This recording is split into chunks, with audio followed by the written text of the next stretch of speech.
I'm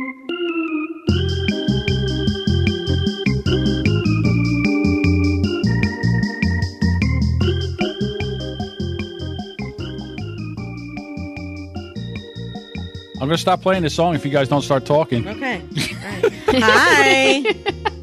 Good morning. I love it. It's so fun. How are you? I feel like I haven't heard it in ages.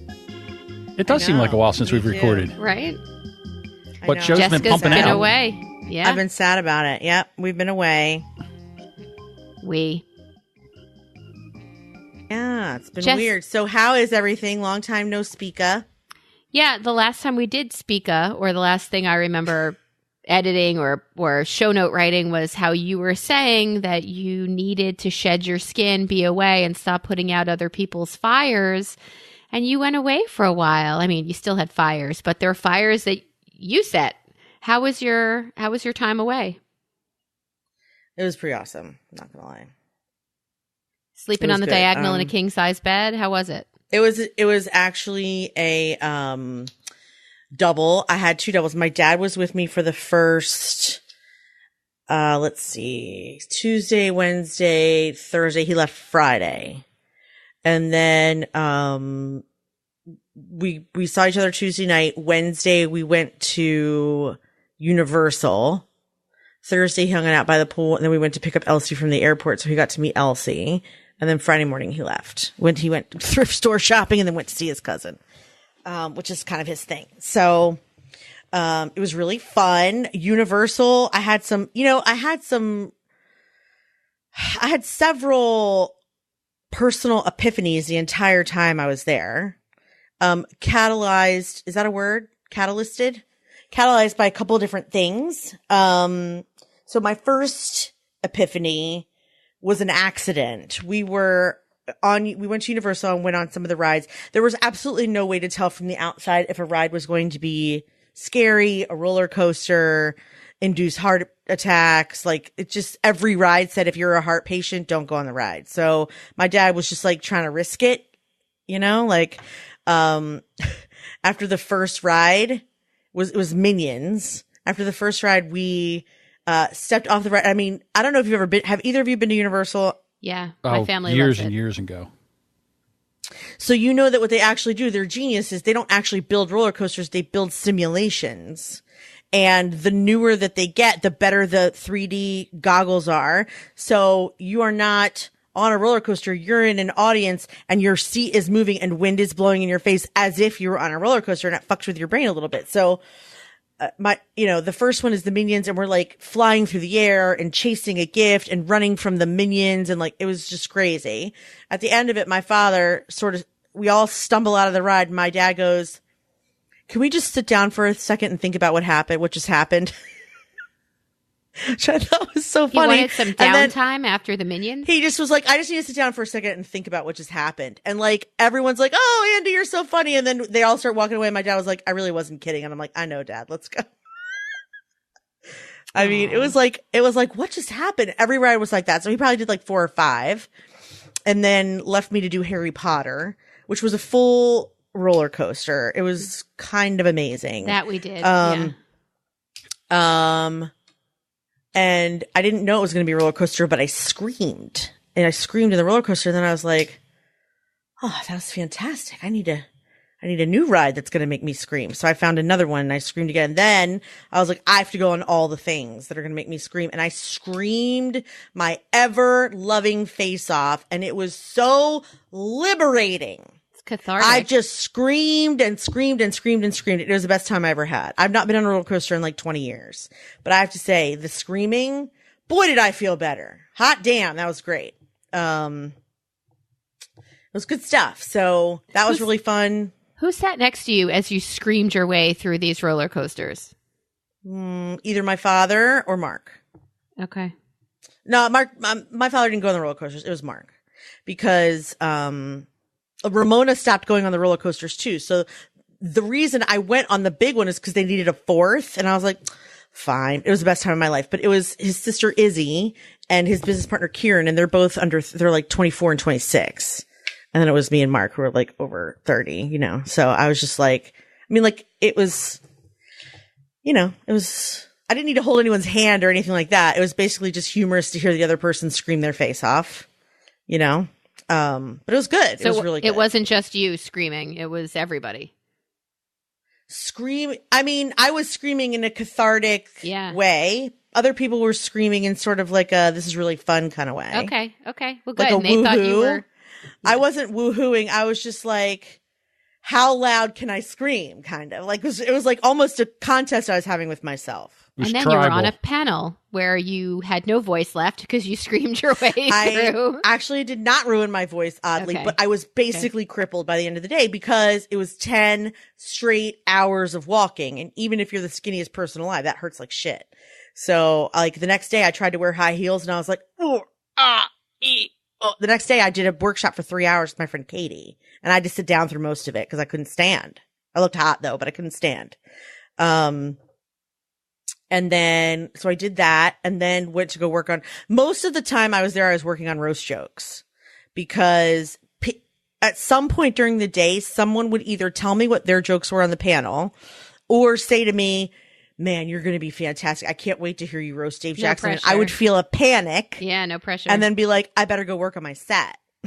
Like I started to like freak out a little bit. So by the time the roast actually happened, I was shitting in my pants. But it came out good. I don't know if John sent you the video. I can't send her the video. It's on Facebook. Oh, you can. I'll share it. You can. Okay. It's on the Libsyn page. I actually saved it, so I can either send you the link to it or let's see. I can find it. I think I have it in my saved videos. She did amazing. She was the best. She was the best roaster. I wish I had known you didn't see it. I would have sent it to you before we recorded, but that's fine. Okay. Hey, so there you are screaming. Do you know there are people who do scream therapy? Do you know that's like a thing? Once I got off there, Ramona was like, yeah, you were doing like a primal scream. And I was like, yes, I guess that's there's a thing. Yeah. Yeah, that's a thing. It really, really helps. It's crazy. I can't imagine any other situation other than sitting in a hokey pokey freako whatever office and somebody encouraging you to do that. You feel like a fucking idiot. But I can't think of a better way to do it than the way you did. Like, I can't think of a better way to just be put in a position where it's totally acceptable. It feels natural. Other people are doing it also, and it's completely over the top, and it's encouraged. It's normal. It's perfect. It was accidental therapy, and it worked great. It was great, truly. So my question, Jessica, is that after you went through all this and you got all that out and you came home, how long before it just started all building back up again? And it hasn't yet, and here's why. So, like, I'm going through this class. This is, like, the non-funny portion of our show. But, like, I'm going through this class called Life Re-Entry, which is a class written and by an author who's a friend of mine who I've known for a while. Her name is Christina Rasmussen, and she wrote this book called Second First after she lost her husband when she was in her 30s. She was already, believe it or not, a grief therapy worker, and so she wrote this book about how to re-enter life and not be stuck between, you and I we've talked about this on the show already. I just didn't know there was a name for it. Stuck between the person you were when they were alive and the person you're meant to be. There's like this I'm stuck area. And so her class is meant to sort of shove your ass out of there. So week one was like 2 weeks ago where you kind of talk about the other things you've lost besides just your daughter, like the ability to go to her wedding or have grandchildren, etc. And then last week was meant to be grief cleansing, which was hard since I was away. But basically you kind of just like ask grief to talk to you, listen to what it says, write it all out, identify patterns of behavior that are unhealthy and try and reframe them. And now this week we're doing something called plugins, which is like a small, tiny baby step to either get back to who you were or to find who you're going to be. So for example, doing comedy, having a comedy podcast. Yeah. This what's happening right now is a plug-in. Now, I have not always been good at it. Like our show for the last 13 or however many episodes we've done, sometimes has suffered because it's a plug-in and it's scary and it feels hard and I don't feel funny, or, you know, like there were weeks there we were doing the show and it was her death anniversary, or it was her birthday, or it was my birthday. It's not always been easy, but like now that I can identify it as such, I can at least take a baby step to identify that and try to make it funnier. Now that I know what it can be for me, that it's a step towards who I want to be in the future. It doesn't have to be like another podcast I'm doing. It can be a way of honing comedy, because comedy must be something I'm supposed to be doing. Does that make sense? Yeah, it does actually. Actually, it does make a lot of sense. Actually, my suggestion in doing topics was actually a baby step in that too, because whatever we end up talking about, I can re-listen to it, write down the bits, and hone them for stand-up. You're going to do stand-up? I don't know. I have no idea. I don't know, but I could. Okay. Or we could write it into a show, Melissa, or we could make a movie out of one of the, you can just take one little piece that we do, even if it's like getting caught by your kid, and like explode it into something, a one-woman show, an episode of a sitcom. All of the things that we talk about in some way can be blown up to the ridiculous and made into comedy if I'm aware of it. I'm pretty confident that what we're living is ridiculous and can be blown at all up. times. Yes, at all times. Agreed. At all times. So yeah, so knowing that is good. And then also I have another plugin that I've been trying to do. If I tell you, you're going to hold me to it. So I'm going to tell you, but I'm not going to give you any updates on it whatsoever. When Emily was still alive and she was at rehab, one of the things I wanted to do in order to start exercising was tap dance. I have a neighbor who did that. I bought months, maybe years ago, a tap floor and tap shoes and tap lessons that I could do on my iPad. And I even bought a stand so that I could watch the iPad while I'm tap dancing, yet to touch it, yet to open it. So we did the call last night about plugins. And then for the first time today, I put the tap floor on the floor, put the tap shoes on, and did 5 minutes of tap dancing. And for just a tiny little minute, I was I hate the word authentic self, but for a tiny little minute, I was doing something that only I'm good at. I don't know anyone else that's good at this but me. I did it for 12 years when I was a kid, John. You made a face like, holy shit, she tap danced. I did it for 12 years and I had to stop for Hebrew school.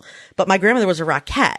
So my other side, they're dancers too. Like it was something I had to give up that I didn't want to give up. Now the reason that I'm 43, you saw my face was because I couldn't find this. That's why you saw the face. I couldn't find it. I was like, where is that? I don't have to ever do it in front of anyone or take videos or have it be any kind of success story. But stomping around is good, though. Oh, no. Yes, you do. I'm going to need to see it. We'll talk about that later. For now, just getting through a 43-minute class and maybe doing it's classes beginner through intermediate. And then they also do tap workouts. So just doing that with no goal of, losing weight or whatever, just doing it because it's fun and it puts me in a better mood, helps me think, will be enough for now because it's only for me. Do you think that you could primally scream while tap dancing? Let's try. Wait, hang on. We got to set the mood. Wait. No, We got to get the second element. Melissa's setting me up so that someone will walk in. All right, let it happen. Let it rip. Go ahead.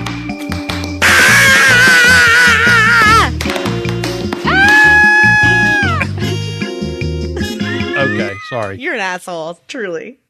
Because I think that combination, could be the next craze in exercise, fitness, and therapy combined. Scream tapping it's the future. There's a future in both therapy and fitness in scream tapping. Fucking insane is what you are. You're insane. Truly insane. I think it's important. I think I've already trademarked it, so look out because coming soon to a local gym near you. Wow. Out of your mind, you're insane. Out of your mind. Sorry. No. It was. I'm trying to do two sound effects at the same time. Hang on. It was supposed to be. Yeah.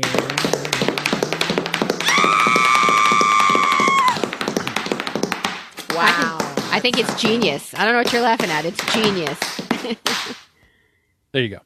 Love it. That's something.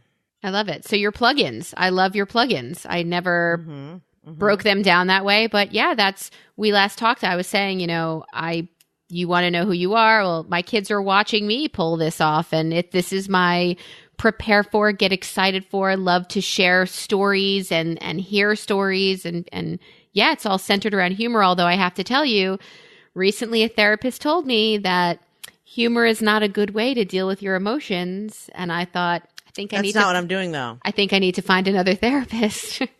Yeah, I was going to say the same thing. I mean, I don't know what you have going on, but I guess what I'm saying is like, it's technically not a good way to deal with your emotions, but as long as you're processing through what they are, you can make fun of them after. You can't just make fun of them and then move on. That's definitely not healthy. What if I have them It's all the just way avoidance. through, start to finish? No, we're working through it, but I'm definitely mocking the shit out of the whole process. Right. Well, can you just do it in your head so you don't ruin it for other people? I'm a parent. It's my job to ruin everything. I ruin everything. My kids tell me all the time. How do you expect them to take their mental health seriously if you're mocking it the entire time? I'm not mocking mental health. I'm mocking stupid things which deserve to be mocked. So give me an example. All right. So here's how Mallory did it. Should I tell this? So Mallory had to draw a picture. We all had to draw something. And a friend of ours who was helping us through a process said, all right, let's look at your drawings. What did you mean when you drew this? And Mallory said, I think you're reading too much into this. I was bored. I drew with this. She just wanted to draw something. And she just said, like, don't be so interpretive of things that just are not anything. Like, let it go. Just be I thought we were in the moment. And she learned a little, I guess, mockery from me, or I don't know that it's mockery, but it's humor. If I don't have humor, I got nothing. So if my kids are damaged for me using humor, we got trouble. Yeah, I think it's a good way of deflection and diversion. Humor, I think that's what it does. It does it for me. Like there'll be some times when it's really, really uncomfortable, when things are uncomfortable, and then I'll come out with some kind of really off the wall, offensive saying or joke or something, and everybody looks at me like I've got two heads. But I just think isn't that what makes us brilliant, John? Isn't that what makes us brilliant? I think so. Yeah, and what happens is the suppression of not saying that at that time makes more tension. Like I just have to say, I have no filter. I'm like a Camel cigarette. I have no filter whatsoever. I don't have any trouble sitting in the awkward either, though. I used to and used to quit very quickly, but now I'm willing to sit in uncomfortable, because if I'm uncomfortable, somebody else is too, and maybe somebody else will speak, and maybe something else will come out, and but I sometimes take pleasure in that uncomfortable funk.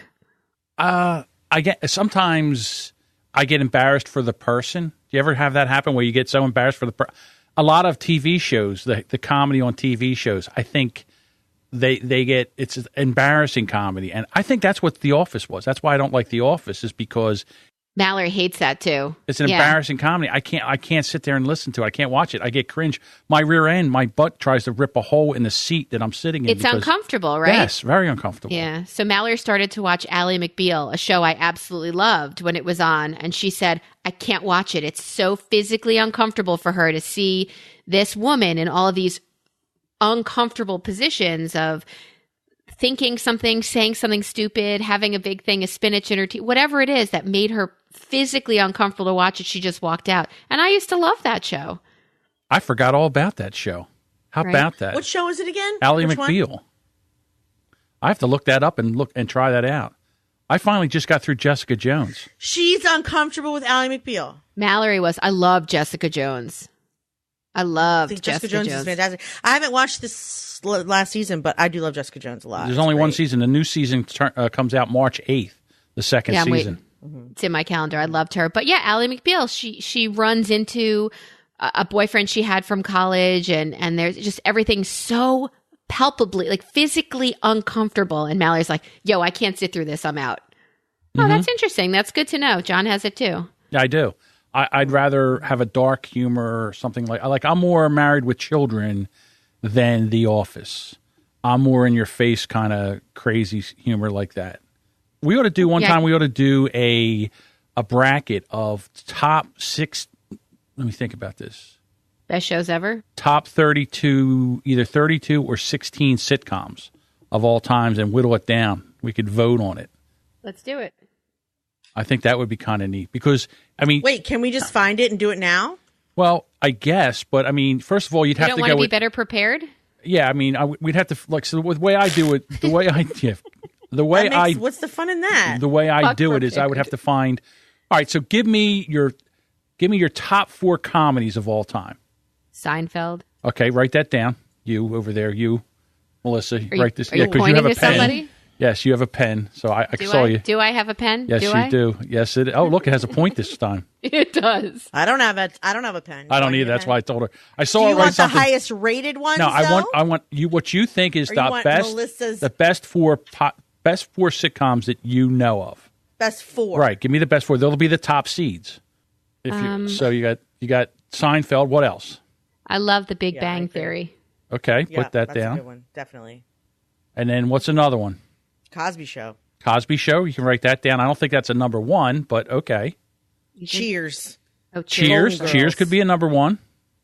I would say Cosby Show's either a 3 seed or a 4 seed, but okay. Can we ask our listeners to Well, I was thinking about that. What you could do is you could take Fresh Prince. Fresh Prince is a good one. You could write Will that and down. Grace. Will and Grace would work. Will and Grace is a So great what you do one. is you write down 32 sitcoms, and then we make a bracket, and then on social media, on Twitter, I Love Lucy. You could do a Twitter poll. I Love Lucy works. The Honeymooners work. Martin works. I hate to say Friends, but I know people love it. But I fucking right. can't stand it. Yeah, I know. Friends works. I mean, Parks it was and Rec. appointment television for a while. Is Parks and Rec supposed to be was. funny? Because I don't think it is. But the hell. I think it's fucking hilarious. Parks and Rec. Yeah, Yes, Parks and Rec is funny. Married with Children, All in the Family. What about Night Court? Remember Night Court back in the day? I love Night Court. See, there you Curb Your go. Enthusiasm. Third Rock from the Sun. Third Rock from the Sun was So always funny. good. Yeah. Until he started dating Jane Curtin, and then it got a little. What about Mork and Mindy? I loved it the whole time. We go back Mork to and the Mindy 70s? is a good one, but not as funny as. Oh, I mean, we have the 50s. And now we're going to have a tournament. Is that what's happening? Yeah, we can think of 32 of them. And then what you do is every week you put like you have 2 tweet offs where they come in and they vote, and then the listeners vote, and we see where it goes. We take 2 out All of right, it. so I will put together this list of 32. Mm-hmm. It seems I'm punished because I own a pen. Right. So I will take care of this. It's So sad. I will because it's suffer true. for having a pen. P.S. I have 3 pens right now around me on the floor and a Sharpie. So, All right, there you go. so yes, I will take care of this. And then the next step, hey, dear listeners, keep a lookout, keep an eye out. What is that phrase for best sitcoms of all time? And if you want to participate in this, thank you. And let us know if we've missed one that we were just talking about, please just slap it up on our Facebook page or tweet it to us or get it to us and we will put it in and we will hopefully get this up in time for you to hear it so you can tell us what your favorite sitcom is. We need the great Jessica Kupperman to start retweeting some of the brilliant observation tweets so that it hits more of an audience because she has how many people on Twitter do you have following you, Jessica? Your personal account. 13,000, 13,000. I have like 300. So, I mean, if Jessica throws it out there, I think... I've been on Twitter since 2007. So have I. No, 2009. So I've been on Twitter since like 7 days ago. 7 days ago. 5 days ago. I just signed up to Twitter. I did. don't understand the Twitter, but I don't I'm trying. really tweet. I don't know get what to news tweet. from Twitter, but I don't tweet really. See, you're a lurker. I on Twitter I Yes. check news. Is lurking? I don't check people and see what they're doing. I just do news and maybe Steve Martin I follow because he's fucking hilarious and a couple of other thinking celebrities. I figure they're rare and a dying breed, so I should definitely follow them. Stephen Colbert, like I follow a few, but I don't really see that as lurking. I think on Facebook, in low times of my life, I've definitely been a lurker. I've definitely checked out and done my fair share of stalking, but that was like when my kids were tiny and I needed to have something else to do. See, I think I got into all that social media right around the same time, 2007, 2008 is when I started with all that stuff. I mean, before that, there was nothing. But if you just think about that, right now, it's almost 10 years that I've been, documenting my life on social media, and that will live on forever, hopefully. You know what my sister did? My sister went and deleted my mom's Facebook account. I was like, I can't get it back now. It's gone. And she's like, yeah, it was too depressing. Like, for you? Nice. I was like, what about all the pictures and Jess stuff? and I had that conversation. Remember we talked about that and Emily's page and people who post on there and when she pops up when you least expect it kind of thing? Yeah, I mean, I understand. I don't know. I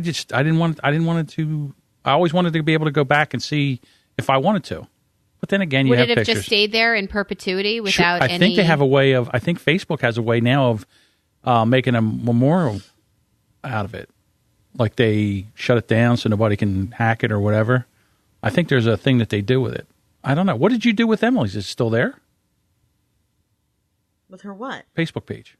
I didn't do anything to it. Honestly, like the second she died, I went on Facebook to log in and it said remembering Emily Schaefer. They turned it into like a death page. See, Facebook did that already? No, it wasn't Facebook. I think it was her friends. One of her friends reported her dead. But now I have no way of logging in, no way of getting into it. I tried to reverse it. Wow. It's very annoying. How about that?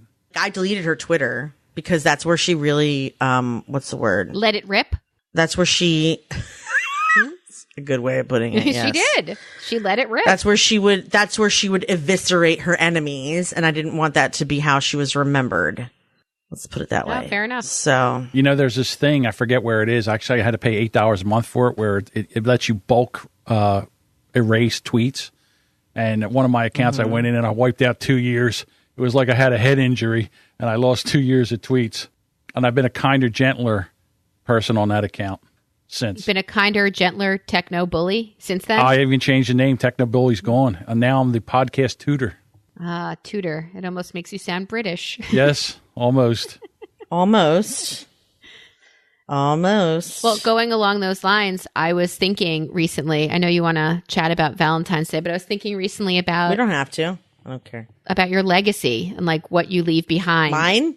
Me? One's legacy and what they leave behind. And is it jerk? Is it, we'll get to you. Like what is it and what would you prefer it to be or what? So what about you? What you have been memorialized through every podcast you've done. Like there is proof of you in people's lives forever. Yes. Mm-hmm. So podcasting is a large part, your children, podcasting, your spouse, a large part of your legacy. You are having a personal crisis. I think we've talked about that. What do you want your legacy to be? Who are you talking to now? You have to... Right now, Jessica. Yeah, which one of us? Let's start with Jessica. Large exhale. Answering the question feels hard because there's a large part of my psyche that doesn't have the energy to care what my legacy and to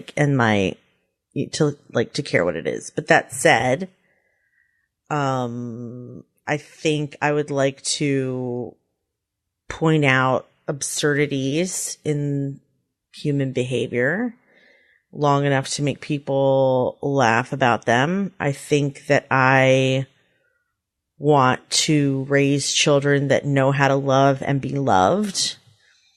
I think I want to inspire people to attempt something they didn't think they could do. And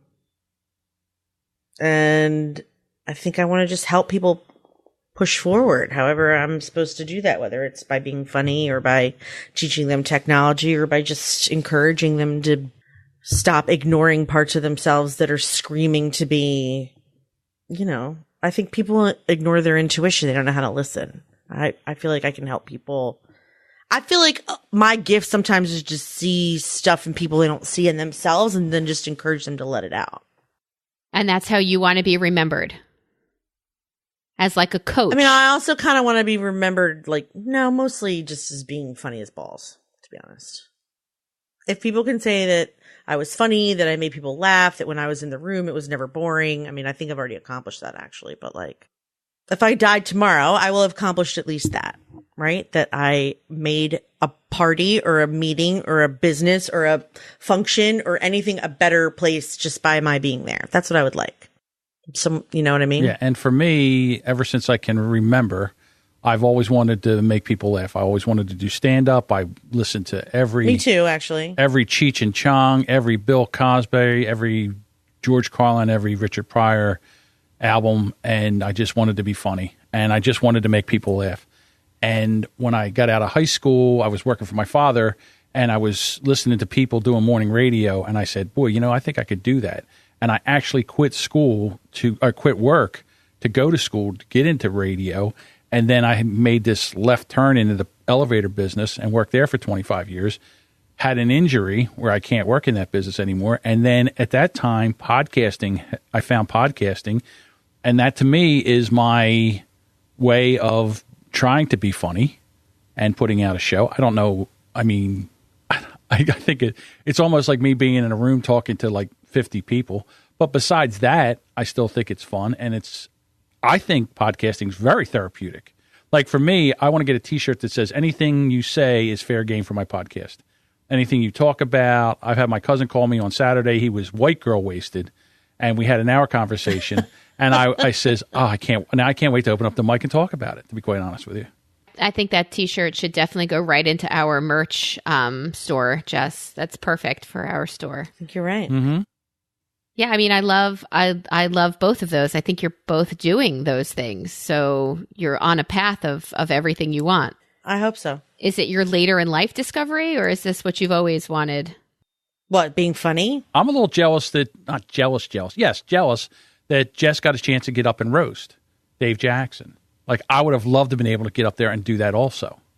I think that if me and Jess put our heads together, we could have wrote 2 routines that would have just slayed there. I think if you put your hands together, you would have just been holding hands. I meant heads, not hands. Okay. It's that fat, lazy South Jersey tongue I have. But either one would be lovely, either holding hands or working together. Right. I love the idea of working with someone on things. I always feel when I do something creative, I'm all by myself, I'm drowning, and then I give up. So I like the tag team kind of co-writing, bouncing things off, tweaking what they write, them tweaking what you write. I love all of that. We did some of that for Jessica when she did the roast. We were talking and we just started saying different things. Yeah, I was doing a lot of that. And we were banging back and forth off of each other, and she would say something and then I would add to it, and then she would say, no, let's do it this way. And I'm like, yeah, that's good. And so it was a lot of fun. I love that. Yeah. I love that. I can't imagine getting up every morning. That would be the ultimate job for me, is getting up every morning and having to go to work and write, comedy, like being a comedy writer for The Tonight Show. Well, not The Tonight Show. He doesn't really do anything that's funny. But like maybe Stephen Colbert or Jimmy Kimmel or something like that. I think Jimmy Fallon's more of a sketch guy than he is a stand-up. And what's preventing you from doing that? The fact Absolutely that you have nothing except laziness. Okay. All right. Well, as long as we've cleared that up, terrific. Damn. Well, me and like the 40,000 people that want to do the same job. So. Yes, but are they nearly as funny as you are? They're probably funnier. No, of course not. They're probably funnier. Yes, they are. What do you mean? Who's funnier than you? What are you talking about? There's a ton of people funnier than me. You got to be kidding me. Sorry, it's a grammar thing. So set a goal. Mm-hmm. You set a goal, and did you submit something? No, my biggest goal for me right now is just to do comedy is in a podcast, and whether people like it or not. And I'm doing it. I do it basically every week. Good on both of you. All right, so my both of us. My legacy theory is working out. Today is also Valentine's Day, St. Valentine's Day. My funny Valentine. I remember the kids on the 13th of February every year coming home and saying, Ma, I have to make cards for 26 people. Ma. So we would race to the store, be it Wal-Tussin. That sounds painful. Walgreens, or, some years I can't just go and buy them ahead of time when it's easy because they're not the ones they wanted to give, or this one doesn't have candy, or this one's whatever it is. I am so grateful that I don't have to do that anymore. And I have nothing to do with Valentine's Day other than, if I wanted to, wearing a red shirt. Now, wait which a minute. I am not. Back it up. I am. You two ladies are married. Yeah. There has to be something going on Valentine's Day. Something you have to do on Valentine's Day. No? Well, Stuart's hoping for Nook. I was hoping for chocolate. I got flowers this morning, and we have dinner tonight. I got flowers. It's not dinner for 2. It's dinner for 4. Well, there is a compromise for you, Mel. Who doesn't want a chocolate dick? There you go. That would have been perfect for Valentine's Day. I remember saying there's nobody to whom I would send a chocolate dick because it seemed like it was a fuck you instead of a check this out. Like it seemed like it was negative when we first investigated this. But yeah, this is the perfect holiday for a chocolate dick. I have no idea what I'm doing for dinner. I got flowers. I still have to go buy what's it called? Card? A card and chocolate and stuff. But he and I made plans a couple weeks ago for my birthday to go to this place called the Wolverton Inn. Sounds lovely. Which we had to cancel because it snowed and we couldn't drive up there. So we tried to reschedule it for this weekend. And they were booked, so we're going next weekend, like the weekend of the 24th. So we'll go up there. That's the place that has like did I tell you about this? Like we were going to go to this place that has like a bed and a fireplace and then an upstairs with a jacuzzi that looks over the bed and the fireplace. So you can actually like enjoy the fire. Dairy Lodge. Yeah. It should be fun. I mean, and we had a nice dinner for I have no clue what we're going to do now. Also, my sister-in-law is having surgery today, so I don't even know when Scott will be home. So I'm going to go get chocolate for the schmoo and like a card, and I'll get Scott a card, and then we're just going to go away, but not until next weekend. So, I also sent him a Valentine's message. He sent me one. I usually post on Facebook about how much I love him. And then I'll also post the picture of the flowers that he gave me. Let me see if I can find it. My theory of the husbands who post, I love my wife so much. You know that theory, 6 months to a year. They're in trouble. Yeah. But look how pretty these are. Those are beautiful. Beautiful. Those are beautiful. He gets me flowers.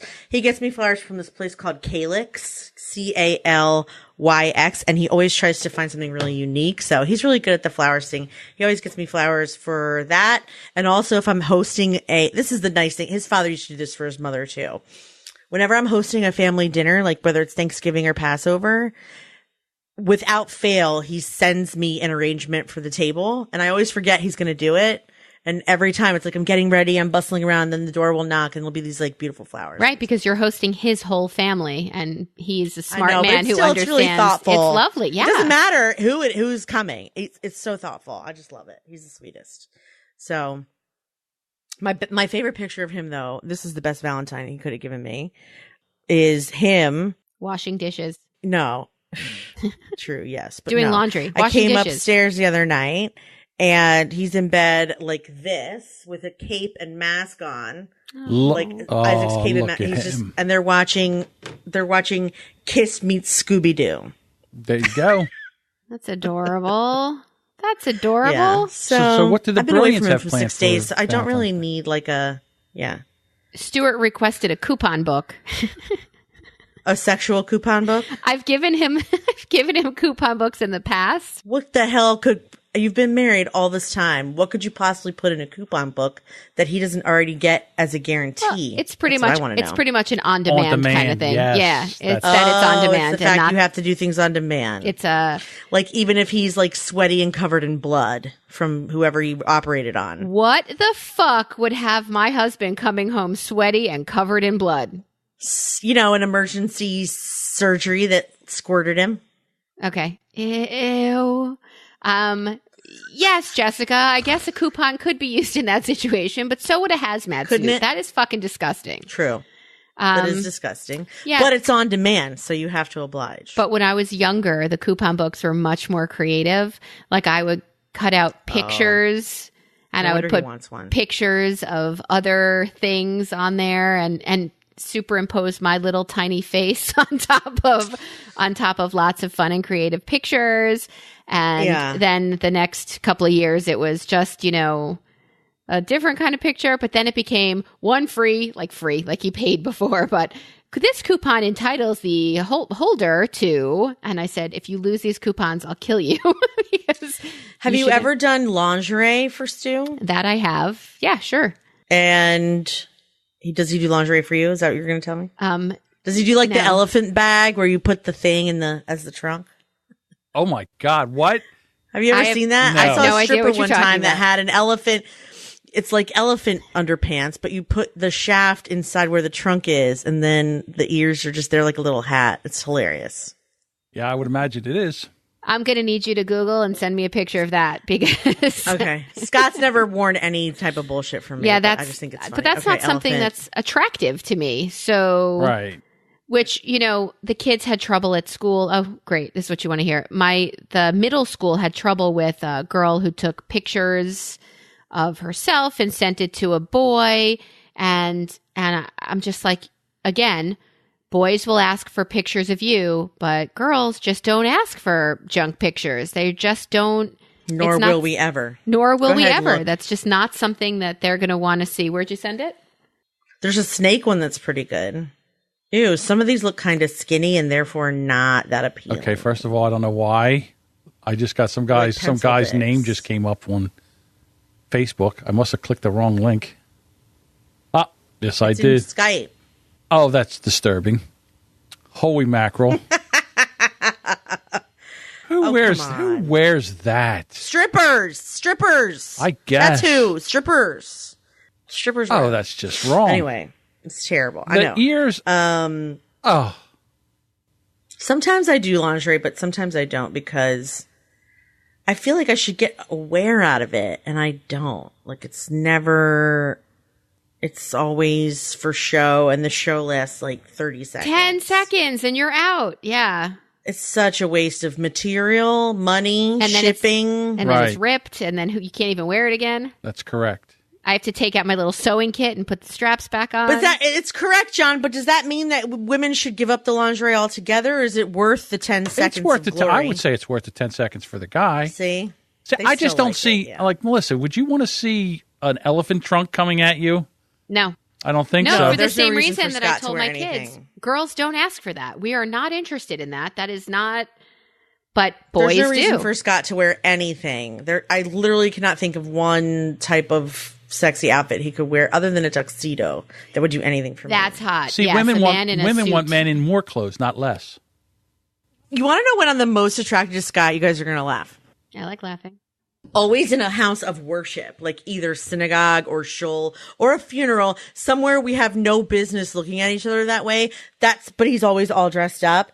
That's pretty much the time that I'm just like, I'm going to have to take your clothes off now. I don't know why. Probably because it's inappropriate. Probably, yes. Yeah. But yeah, always synagogue, always Yom Kippur, which is like the one time you're you not. can't. supposed to- Right. Yeah. So It's the anyway. same thing with laughter.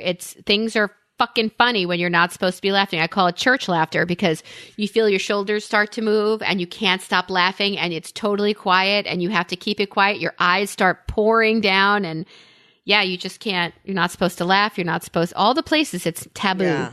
It's our taboo. What's your fetish. worst Valentine's Day story? It can be with Stu or anybody. I don't think I've ever really celebrated Valentine's Day, so I don't really have anything Even impressive. with Stuart? Yeah, I mean, we go out to dinner. Sometimes he's working, and it's just me plowing through a heart-shaped Russell Stover. Yeah. Is that the neighbor? What about you, John? Did you hear what he just said? Is that the neighbor?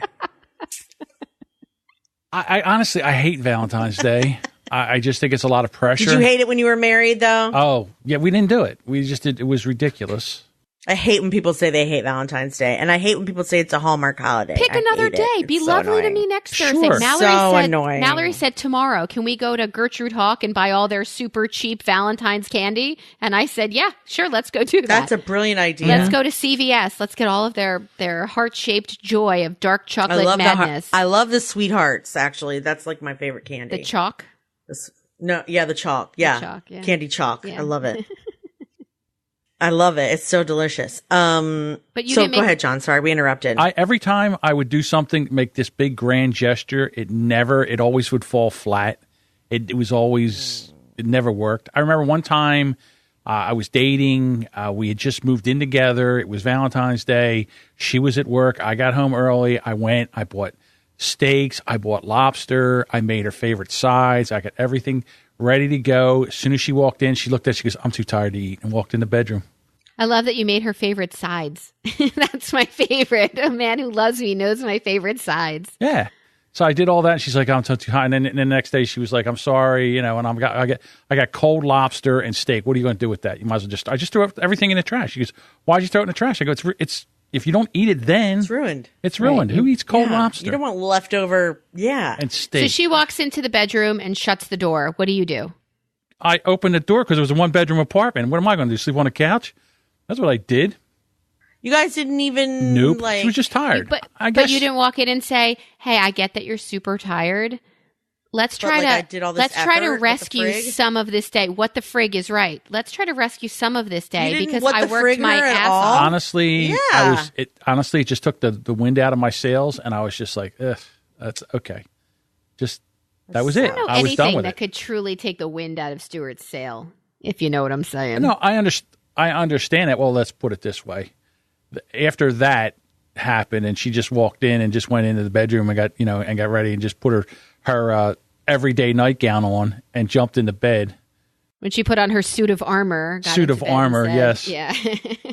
So I think that Valentine's Day should be almost every day when you're doing something, when you're in a relationship or something like that. It always starts in the morning. I always say, foreplay starts in the morning, ladies, with you. Now, you do nice things, kind things, bring coffee, do something, text during the day. You set it all up.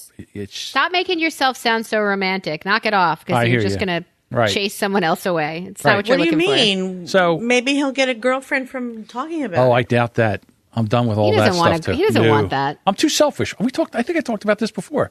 I'm too into me now. I'm a sologamist. What the fuck is a sologamist? Like I'm salami? in love with me. Yes.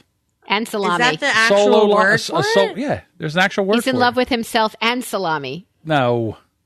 Although I wouldn't mind every once in a while a good pastrami. You can't go wrong with that. I like them both. But if you look up sologamy, it's where there's actually some stupid people actually go out and marry themselves. Ever hear that story? And then they say, well, that means you can't date with anybody else. And they go, well, I'm not monogamous in my sologamy. I'm like, what the hell does that mean? You cheat on yourself? What's happening? They're just looking for attention at that point. Yeah, but exactly. if you're planning a wedding with yourself, didn't Sarah Jessica Parker, your favorite, John, do that in Sex and the City because she was tired of going to everybody else's parties and bringing them presents for hundreds of dollars? She wanted presents and she wasn't getting married, so she had her own ceremony so people could come, and she registered for like Manolos, and she registered for... I'm not putting that on the list of best sitcoms, by the way. I liked it, but it's not up there. Is that actually a sitcom? Is it a dramedy? What is it? I wouldn't even know, to be quite honest with you. Oh, it was cable. Cable counts, right? No, I'm saying is I would just think it's a drama. I don't think it was even really comedy, was it? I thought it was hilarious. What are you talking about? Oh, maybe I'm wrong. What do you think, Jess? Do you consider Sex and the City a comedy? Yes, it's extremely funny. But it's not a dramedy. There's nothing. Yes, it's a comedy. I don't know if it's a sitcom. I mean, so Curb Your Enthusiasm is technically a sitcom, but is Sex and I guess it is. Yes. When you have to say technically a sitcom, it's not a sitcom. It's a situation comedy. Yeah. And the situation was always Sex and the City. So, yeah. And Sarah Jessica Parker, as I say. Anyhow. Stop it. You just stop it right now. You knock it off. Knock it off. I know. I have to rearrange all my sound effects because for the longest time, while you guys were talking about the elephant underwear, I was looking for. I couldn't find it. I thought you were supposed to have them alphabetized. You're right. I'm supposed to, but for some reason it did not work. So you have nothing set up. Nothing. We're going to dinner tonight. We're going to one of my favorite. Where are you going? We're going to a restaurant that makes lasagna with crepes instead of noodles, and it is with this bechamel sauce that makes me want to cry. It's delicious. So we're going to go and we're going to take the kids with us because I'm going to make a meal for them, and then I'm going to... You order in a pizza. I don't really want them having Cheerios for... I could do better than that. I mean, then I get to hear about their day, and I get to hear about the 2 tests that Ethan took today, and Mallory, who refused to wear red today, even though she has all of the clothes Mallory, Ethan asked, why does Mallory have all of your clothes? Why do they fit her now? Are you guys the same size? No, she's a nugget, but I do laundry where everything goes in the dryer. So I have clothes that are eventually her clothes, which just saves us money in getting her new clothes because her new wardrobe is last year's my wardrobe. So she has this great shirt with a big heart on it, and she didn't even wear it today. Wish Episode 2. My mom just gives me hand-downs. Hey, I have 2 older brothers, one that I'll admit to, and it turns out that the first dress I ever wore, I'm pretty confident, that was bought for me was for my bat mitzvah or my brother's bar mitzvah. I wore a dress to his, but I was the hand-me-down kid, and I wore boys' clothes that were handed down to me. That explains so much, like why you love Old Navy. I have not worn or shopped at Old Navy in 100 years. But yeah, I mean, it's gender non-specific t-shirt, non-fitting boy cut pants. Yeah, it's just what I knew. Jessica, while you were away, did you want to kill all of your friends for being on the Marco Polo app and recording 27 hours worth of videos for you to watch? Or did you just blow it off and not watch it? I think I'm actually enjoying seeing Melissa Brilliant just post on Marco Polo. Dina just posted on Marco Polo more than the actual videos. So like the notifications give me great joy. Yeah. I've never heard of Marco Polo. But I have not watched John. it. Oh my God. It's like Voxer, but video. Get out of town. No, you're going to need it. And then don't tell me you got it because then I'll stalk you. So be very careful. Careful who you tell. It's great for you to have with your kids too. So they could send you a quick, hey dad, blah, blah, blah, blah, blah. Have a good night. Bye. Because they don't live with you full time. So to get little blurbs of seeing their face, knowing they're doing well or doing something is delightful. Because that's what our friends do. Because we're all from Maine to... I guess we really just have the East Coast crew on there, huh? Yeah. Well, it's amazing. Everybody's freaking out because of Snapchat. They did some kind of update, and everyone hates it. My son said that. They're getting rid of it, and I see a lot more Instagram stories. But the reason that Snapchat was so good was because they liked the filters. And if Instagram ever got better filters, I think that they would put Snapchat out of business. And this, again, you never know, but people hate it. Like my daughter stopped using it, and that's big. Oh, really? That much? They really don't like it, and they live on it. They do. That whole generation lives on it. They have their names that they tell us and they never post on it, and they have some kind of fake account somewhere that they talk to all their friends on. You mean their Finsta? What's that called? Fake Insta, fake Instagram, Finsta. Oh, I didn't know that. Which they don't even have to do. They just need 2 accounts. I tend to steal my kids' devices every once in a while and check directly on their things. And at night now, they charge all of their devices downstairs in the kitchen. So I can just go on there and see their story, their history, who's been writing them. And I used to get their texts. I don't really check them as much anymore. I probably should. It's becoming even more important to know what's going on in their lives. Okay. I should be stalkier. John, you got to get Marco Polo. There. Hang on 1 second. You're going to have it. I'm going to get a Marco Polo while recording. Good times. I did get a text while talking to you that Ethan left something at home that he needs me to take a picture of and to text to him. And I did have the debate of saying, hey guys, hold on a second. But I didn't do it because, consequences, man, right? Mm-hmm. Back in the day, your parents didn't run stuff to the school all the time when you forgot stuff. Oh, no, they didn't. Where I'm going this weekend is a long weekend. So I asked my brother, sister-in-law, and their 2 kids to join my family in the Poconos. It's Stuart's parents have a place there. And we're all going to throw our stuff in, and the kids will go snowboarding and skiing for a couple of days. But, which gave my brother and I the opportunity to talk about vacations when we were kids. Because this is kind of like a 3-day vacation for them to go on, and we didn't take vacations, and we didn't have any of it, and anything we did was on the very ghetto side, or they went away, but we went to camp. So already I said to him, we're already doing even better for our kids than our parents did for us, and all we're doing is going to a house where they're going to drop their stuff and suit up and just run across a golf course in snow pants and then go snowboarding at one of the local mountains. We're already doing more for them than our parents did for us. Did you guys take vacations when you were kids? Yeah, all the time. Well, we used to go to the shore all the time. Absolutely. Jess, you said that too about going to the shore. I went to the shore. We went to Ocean City in July, and then we would go to Rehoboth in August. We went every year. And then my dad took us to Disney a couple times. Okay. And then they would go to Club Med while I went to camp. I'm trying to think if we ever did any other like major vacations. Like we never went to California or Virginia. They went to Virginia Beach, but I was in high school. It's mostly just local shore stuff. But you went to Disney though, right? Oh no, I'm sorry. Yes, we did twice. And then also every spring break, we went to my uncle's condo in New York City. And every spring break, we would do a New York City trip and go see a Broadway show and shop and like walk around the city and stuff. So yeah, I mean, we did. Does New York City count as a vacation? It does when you're 10, 11, 12, 13, 14. Okay. You're doing like Statue of Liberty and going to see Phantom. Yeah, I'd say so. Ooh, that sounds delightful. Because you stayed in a hotel, right? It was an away game. You stayed in a hotel. And you, and you got to eat for my father-in-law. He got candy bars and soda out of machines, and that was a vacation. So that's what Stuart knew as a vacation. And when we stayed, when the kids were little at hotels, they would just bring candy bars into the room. Like, this is not what vacation is.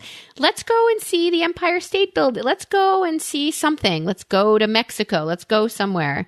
We already do much more for them, which is what you want, right? You want to give your kids more than your parents gave you? Yeah, I guess. Well, we had, as kids, my parents had a travel trailer. So we would either go to the shore or down into Virginia or, out Pennsylvania way or up north. We did a lot of different things with the trailer. So that was fun. But, we never did a lot of flying or long trips. If we went to Florida, we drove. We would never fly. My mother despised flying. So wherever we wanted to go, we had to drive. We wanted to talk about California. My father said, I'm not driving to California. You got to get on a plane. And I've still never been to California. We're going for spring break if you want to come with us. Oh. Okay. We're flying out to LA. We're going to stay for 3 days. And then we're driving to Vegas. We're going to stay for 3 days. And then we're going to fly home from Vegas. That is a pretty cool trip. I heard Vegas is only a couple hours. How many trips? Yeah, 2.5 hours from LA. Well, that's amazing. So, yeah. That would be pretty cool. That's why we're able to hit. Because how many things can you do in LA? I'm going to see if we could do like a Universal tour, a studio tour. Stuart and the kids want to take a surf lesson while we're there. We're going to be in Santa Monica. So they're going to try surfing, and I'm going to take a Valium because I'm always afraid that somebody's going under and they're gone. So maybe I'll do something else that day and not be there. You try to get on the Ellen show? She's not actually filming that week. That's spring break week. Yeah. She films up until the 22nd, and then that week she's dark. So, yeah. That's a bummer. It is a bummer because I kind of have somebody that I can call to see about tickets for that. And I just realized I have no connections to anything in LA because I would love to take my kids on. What about Marnie? We have friends there. Yeah, but I don't think she could give you advice. Yeah, maybe? She's so lovely. She said, come and stay at our hotel, at our house. My whole family's away. Come stay at our house the whole time. And I said, that is so lovely. We're going to meet another family out there. I don't want to impose on her. So hopefully that's weird. Yeah. We'll see her for dinner at one point, I hope. But I was just saying, ask her for ideas on what to do. I actually can't stand being in LA. You can't stand being in New York either. Yeah, New York. I like New York. What are you talking about?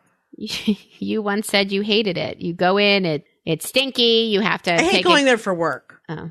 I don't like going there for work because it's all it is like constant schlepping. But if I was to go there and have like a day to myself, maybe I would have fun, like poking around, eating wherever, shopping in the, the cool places, and like also like Chelsea Market on the weekend has some really fun stuff. But like going up there for the day on the train, I just feel like a hot dog in a package all day. Yeah, you said your snot turns black and you hate it. You hate New York because my snot turns black. Yeah, that's what you said. God, I listen. You know me.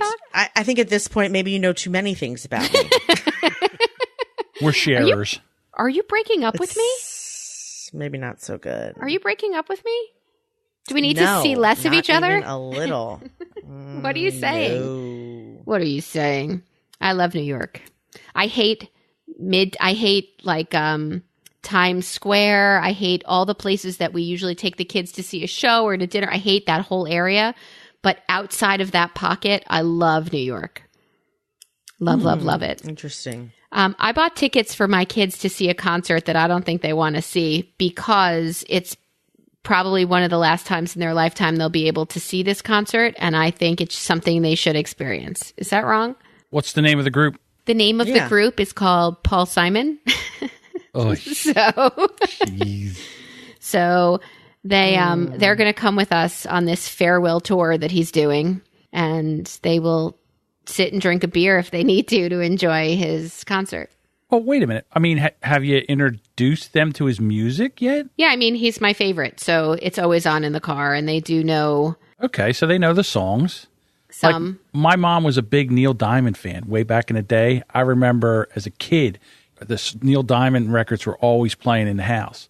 And I think when I got my first real job, Neil Diamond came to the Spectrum, and I took my mom and my aunt to the Neil Diamond concert. I got us good tickets.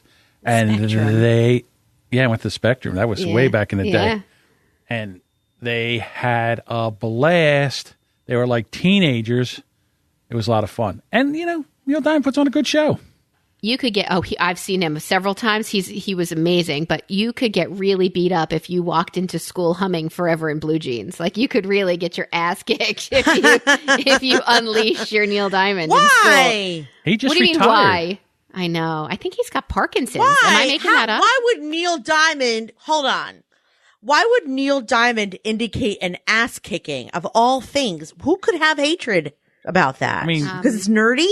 I mean, it's no Sweet Caroline. If he I don't Hasn't know. it come back around so that it's like cool again? Oh, I'm talking about when John was in high school. If he skipped into high school singing Forever in Blue Jeans. Yeah, I understand what you're saying. I did People have should it filtered admire in. his Right. sensitive masculinity. He wears a saying that wouldn't lavender happen? bedazzled blazer. Oh, yeah, I forgot about the glitter. He is Never mind. very sparkly. I forgot. Melissa, you're onto something. I totally forgot about that. And don't get me wrong, the man is fucking fabulous. And I think he has Parkinson's, which is why he canceled his tour, He does. which That's breaks exactly my right. heart. But he definitely has flair that a high school kid might not want to flaunt.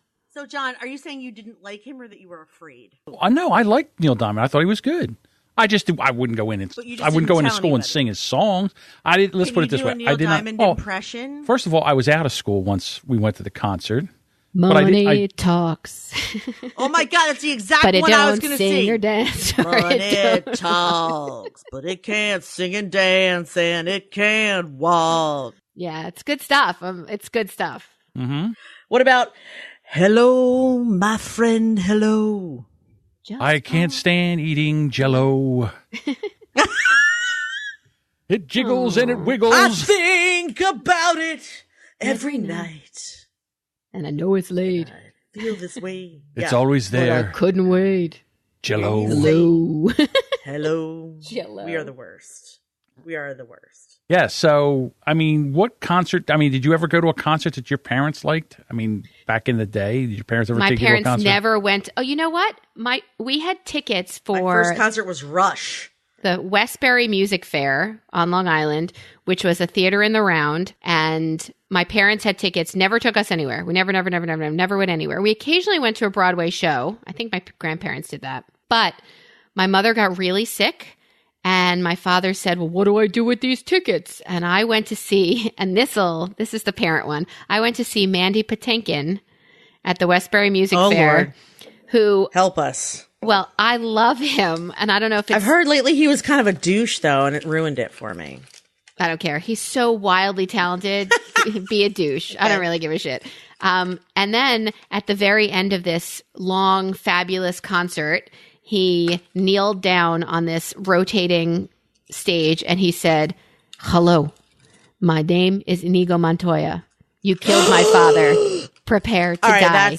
And I that just redeems started him. screaming. And my father's like, what the fuck was that? I'm like, What, are you kidding me? yeah, he had no idea what that The was. Princess but, Bride. but I sat through things that were like is he singing in Yiddish? And is he singing it like all of this stuff that he did? And then I just sat there like a dope and I was like, oh, I know this one. Oh, I love this one. And then all of a sudden he drops down. I'm like, yeah, Princess Bride. I was so excited. So that's the one thing I did see with just my dad, That's though. cool. You know, Scott's dad, we should take him to all kinds of concerts, like Pink Floyd and God, just Steely Dan and everything. And that's the one thing I'm so jealous of is like my parents never took me to. They saw all the concerts and then gave birth to me. My mom saw the Doors in concert. Wow. Wow. And the Beatles, actually. She saw the I know. Doors. My mom saw Jim Morrison in a gold lame pantsuit flying through the air. Now touch me, babe. Yeah. Oh my God. I would have not been able to, I would have needed extra underpants if I had seen that. Yeah, at least. Speaking of gold my lame, God. I So have. like why? And then it's like it was like they gave birth to me and then gave up on music forever. That's abuse. That's child abuse. What about you, John? Do you see childhood Agree. concerts? Well, no, because my mother was really into music, but my father was not. My father was more of a racing car guy, gearhead, and he didn't really like music. And my mother, I got my musical taste from my mother. She used to listen to all that stuff. Neil Diamond, yeah. Rocket. Well, I mean, she grew up in the 50s, so, you know, her favorite artists were Little Richard, and, I mean, she was, and my mom could dance. I'll tell you one thing about my mother. She could really, really dance. And she always tried to teach me how to jitterbug, and I was always too embarrassed to try to learn. And it kills me now that I never learned because, you know, it's really been fun to do now. But, yeah, all that stuff. I mean, back in the day, we would go to, we would listen to all the AM radio stations in this area, and I grew up on that music. So when I would hear it later on, as when it was on the oldie station, I was like, oh, I know that song, because I grew up with it. The same way that your children and my children will hear the music that we listen to and say, oh, I remember my dad listened to that. But we never really went Paul to concerts. Simon when they're older. Paul My Simon. dad listened. My dad worked in a record store. Mm-hmm. So as a kid, my lullabies and stuff was like Billy Joel, Simon and Garfunkel. He had, what else did my mom used to play for us? I'm trying to think. Those are the two I remember the most. Peter, Paul, and Mary, Strawberry Alarm Clock, Nights in White Satin by the whomever, the Doobie Brothers. Your parents were stoners. America. How about that? Yes, I had I probably still have some of the albums downstairs, but even though they're useless. But like, Janis Joplin, we played a lot of that. Jefferson Airplane. How did we get on this subject? Concerts? I just bought tickets for Paul Simon. Yeah, I don't that's know right. what to do. Oh, wait a minute. There's a concert coming here that I wanted to see with you. Did I send it to you? Is that James Taylor playing with the Eagles? Yes. Yeah, I think we're going to be in England at that point. I think we're going to Scotland and England for 10 days this summer. And that's exactly when James Taylor is going to be sitting in with the Eagles. And I'm going to be wicked sad to miss it, to the point where I might even find them somewhere else on the tour, even though he's only doing the Northeast part. And somebody else was sitting in, maybe Jimmy Buffett? Somebody else was sitting in on the southern half of the tour. And I might have to drive somewhere far to go. I might have to borrow John's trailer and go camper and drive to anywhere but LA to find where the concert tour is going next, just to hear it. But I don't think we're going to be here. I want to do the Eagles. It's right the day that Podcast Movement ends. That night is the concert. Oh, that's perfect. It's a wounded eagle. I mean, 2 of them are gone. 2 of them are dead. There's only... What do you mean? But we can sing to it. All you need is John Henley. Who died? Didn't 2 of them die? Let's see. Who Glenn cares? Frey. It's James Taylor. Glenn Frey died, and didn't another one die too? Yeah. Who cares? Okay. Are you serious? Well, I mean- James Taylor. Yeah, but it's not really the cares? Eagles. It's the Eagles music. I would even see a cover. There's a cover band locally of Queen. And I thought, all right, I'll go see that. And I kind of want to give my kids all this music experience because the shit they listen to, other than Hamilton, which they still both listen to going to bed at night. I hear, Alexa, shuffle Hamilton. And I'm like, oh my God, I love you guys so much that they're listening to that at night warms my heart. But they also listen to Rice Gum and all these rap, stupider, dumber shit that I like them to listen to real music so I would love to take them to see Queen. Ethan was singing Fat Bottom Girls in the car the other day because I had it on in the morning on the way to school, and I picked him up and he just picked up where he left off. It was adorable. I loved it.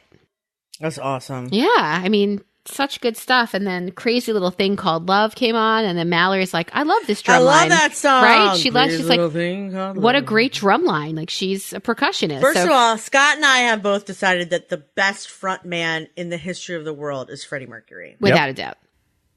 I'll go with that. Talking about Gold Lame. The best female is Ann Wilson of Heart. Yeah, she's powerful. Yeah. Nobody ever agrees with me about that. She's powerful. But listen to she's a magic band. Yeah. It's like frantic. She can and sing. Powerful. But is she a good Who else? front Who would you put person? in there? Who would you put in there? Who cares? I mean, I just mean singer-wise, I guess. Okay. I mean, because... Oh, are you talking showmanship? No, Yeah, I was she's thinking talking showmanship. pipes. Yeah, kind of. She's talking pipes. Yeah. Right. I mean, don't get me wrong. The best version of Stairway to Heaven is when Ann Wilson sings it with her sister playing for the Led Zeppelin tribute band in Washington. What's the name of that place? The Kennedy Center. Yeah. They did a concert, and Ann Wilson came out and sang Stairway to Heaven, and it's probably my favorite version of all time. It's on. You can find it on YouTube. I will. Yeah, it's amazing. So, I try to do the same thing and show my kids the influence of music, and they're just they don't want to listen to it. And They're then not having it. And they're like, "Listen to this, Dad," and I'm like, Yours are too old for you to do that now. Mine, I still have them captive. Like, they're still my prisoners for the most part. I could make them do anything I want. Right. Stevie Nicks is another one, but her voice is more specific. But I know I'm gonna take shit for this. I think Kelly Clarkson, who is now and not a I think she could sing anything and rock the shit out of it. I think she's a contender for best front woman for a band. I hate to say this because we're always saying I'm going to take it, but I thought when she was out there, Shania Twain was the best because she could do it all. She had great singing. She had, very good stage presence. And she feels like a woman. She does feel, well, I don't know that I don't know that firsthand if she feels like a woman, but I would say she probably does. But then she got married and that guy screwed her over by dating her best friend or something like that. And then they got married and then it basically wrecked her. Now she's just trying to sing again. Where did I see her recently singing? Stuart said she looked fluffy. Well, she's how old now? No, she's had like fillers and she's had her face has been worked on. That's what he means. Like there's a film over her. Like she's got a wonderful. I said, I hope I look like I've got a gel cast over my face every time you see me. I say no, because to be honest with you, like if you look at Joan Rivers back in the day and then you look at Joan Rivers before she died, it was like somebody put a face mask on her or something. Yeah, it was looked like you could knock on her face and hear it. Her face looked like a catcher's mitt. It was horrible. And women do this stuff all the time. She was happy though. It wasn't her last surgery voluntary, like a. Yeah, of course it was. But I just don't, all that blowing up and shooting your face with stuff, and I don't know. It takes the human out of you, I think. I don't know. Yeah. And the fillers and guess what? You're aging. You want to take the edge off with like a shot of Botox-y here or there? I'm an advocate. But to fill your face with just seems like a bad choice. Mm-hmm. Yeah, your face looks like a catcher's mitt afterwards. Choices. Yeah, I've made my share of bad choices, so I know all about them. But P.S. Thanks. Stuart said after listening to one of our podcasts, what's the real story about the India House? I'm like, what do you mean? We hung out at a youth hostel? No, I think there's more behind it than that. I'm like, I don't know what you're talking about. And now he won't stop. Now every joke is, tell me about the India House. Tell me. And I'm like, you got to let it go, buddy. You got to let it go. Oh. Jessica. Yeah, John wouldn't know anything about that. Yeah, they're college stories. Why not? Why wouldn't I know? Because I wasn't there. Did you ever stay in a youth hostel? Of course not. No? You've never stayed in a youth hostel before. I don't even know what one is. Honestly, thinking back, Melissa, would you recommend it? To whom? Parts of it were wonderful. Parts of it were filthy. So and disgusting. it's a house where, including trying to eat. It's super cheap lodging for foreigners for the most part. I'm out. For people to come from out of the country to stay for like $12 a night. You throw down your backpack. There's a communal kitchen. If you want to eat what they're making there, it's a big vat of jambalaya, which I don't think any of us really wanted to eat. Why were you staying there? Because we took a spring break from college and we wanted to go to New Orleans. So we stayed there with like 30 other people that cummy-goey. We were there for the week, right? Cummy-goey. They cummy a lot more than they goey. Let's just say it. I think that means they cummy, then they goey. It's one, then the next. Something is right. Yeah. Nobody wants to bring a black light into that place. Yeah. For you to see my teeth or what else you find? I know what you're talking about. Yeah, the walls look like a zebra. Oh, Jackson Pollock was here. Lovely. No. So we stayed there. I stayed at one in Montreal, Canada as well with a group of kids on a tour. I did that too. But it's just a super cheap way to travel around the country and the world. They're everywhere. And you just drop your bag and they have like these gross showers. They have, because all these people just come through there and just come and go. It's a stopover. We were there so long, John, that when we went, so long. We went. It got gross, but we went down to some bar that we'd go down to every night. It was like, you know why? It was on the corner. It was like 1 block from where we were staying. It was. They had ladies' night. Remember what ladies' night was? Red Stripe. What was it? It was Dixie beer for free. 3 for the price of 1. And so we were literally holding 3. It was like 3 rum and cokes and just walking around like we were hoarding alcohol. I don't remember any of that, kids. I do. I also remember that you guys got me high and left me on the front porch sleeping. Went to the bar without me. So I woke up. It was dark. I'm laying on the steps into the India house. No one I know in sight. Just sleeping there like a homeless person. So why wouldn't you want to tell Stuart what happened in the India house? Was it before the drinking?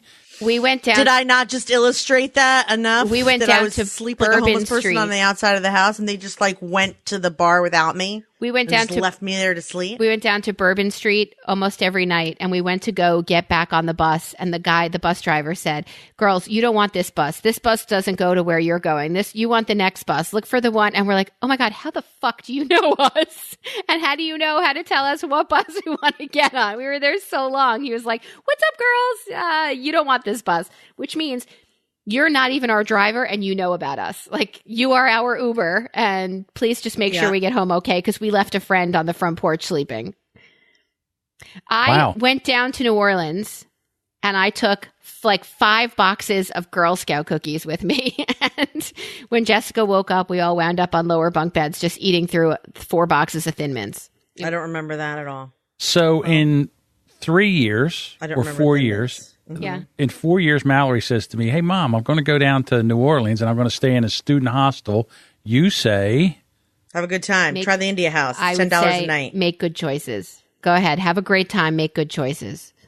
Yeah. Is she in college? If she's in college and she's getting grades that are making me happy, I'm paying for her flight to New Orleans. Yeah. I mean, make good choices. Don't be a dick. Like, come on. All right. So I guess it wasn't that bad of a time there. I just don't understand what you can't tell Stuart that happened there. Nothing. Everything was totally above board. What are you putting your finger up to your mouth? What's that about? What about this finger? That one. Why am I getting the middle finger salute? Bum, bum, ba, da, da, da, all right. And now I feel like a woman in my head. Can we get back to Money Talks? Damn. I feel like a woman. Woo!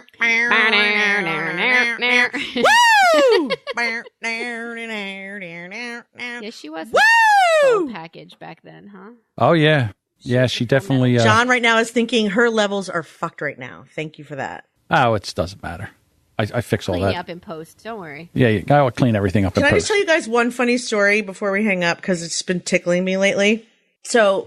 lately, the thing Isaac wants to watch every morning while we get ready for school is the Curious George Halloween special. It's called Boo Fest.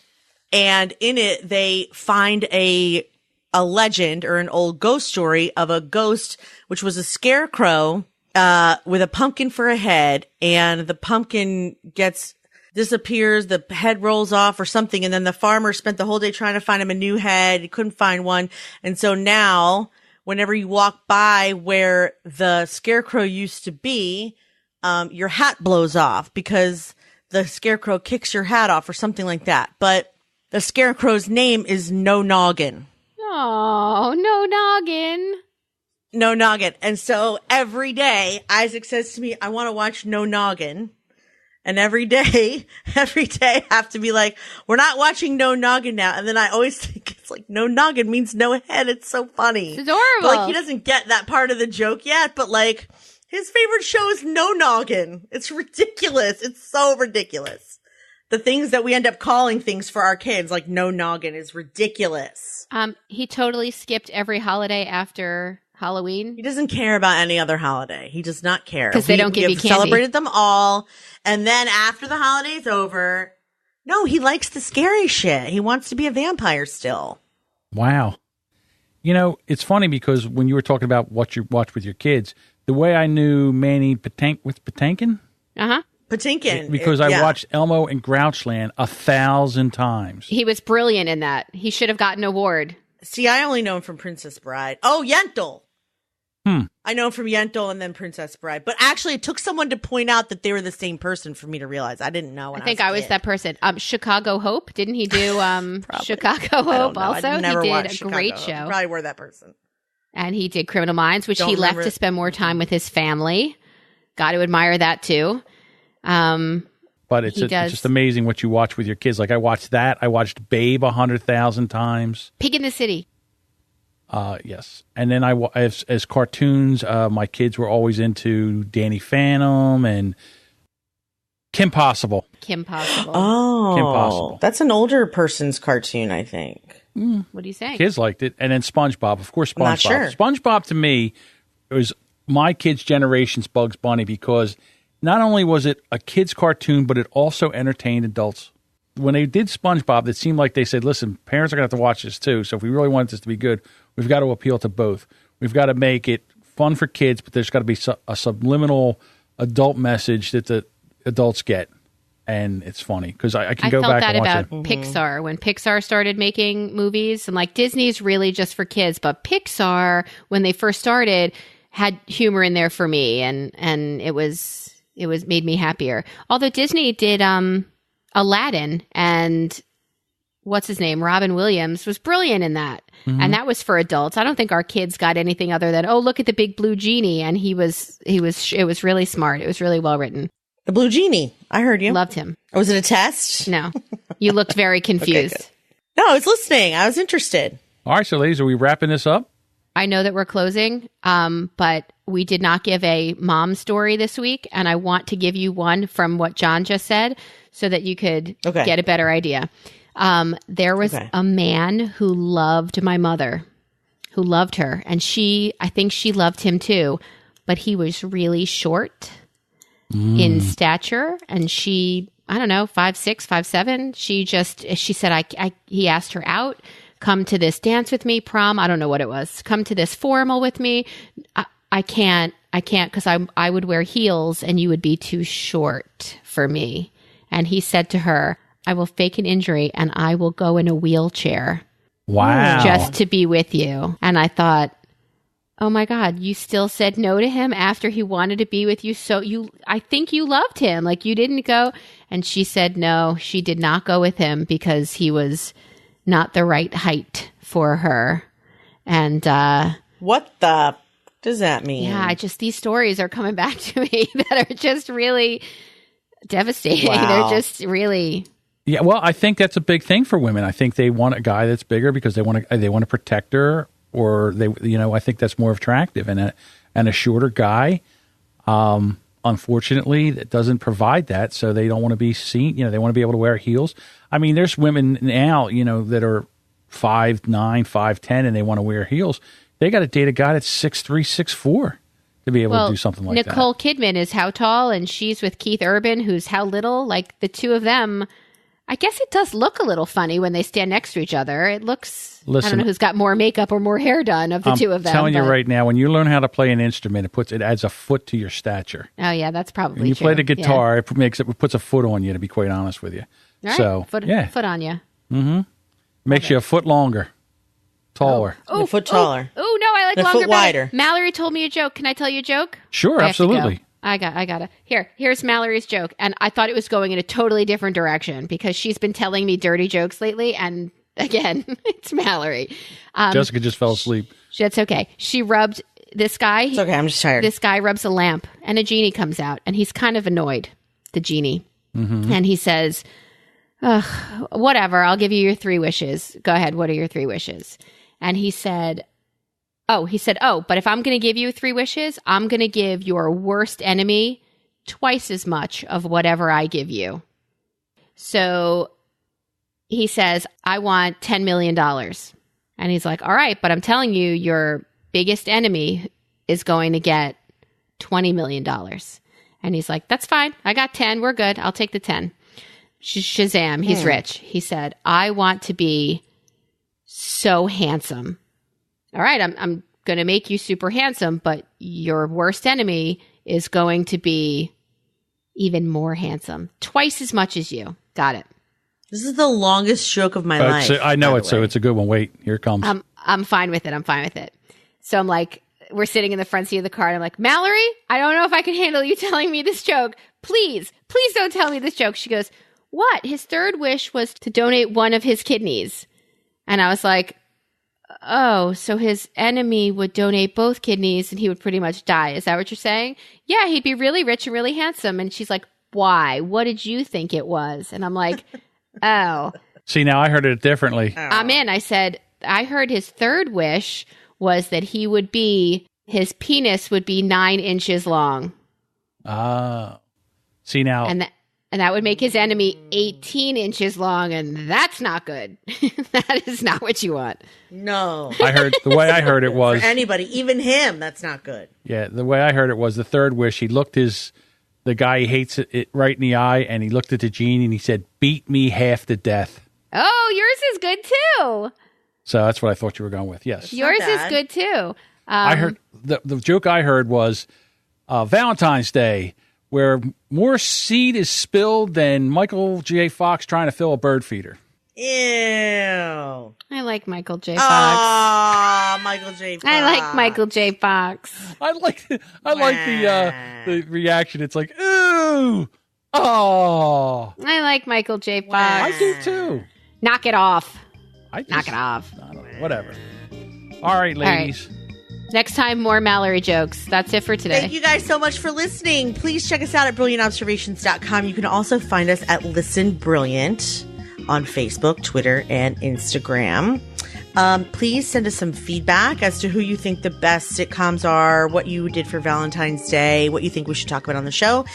It is brilliantobservations@gmail.com. Thank you guys so much for listening. Thank you guys so much for showing up. Take care, guys. Bye.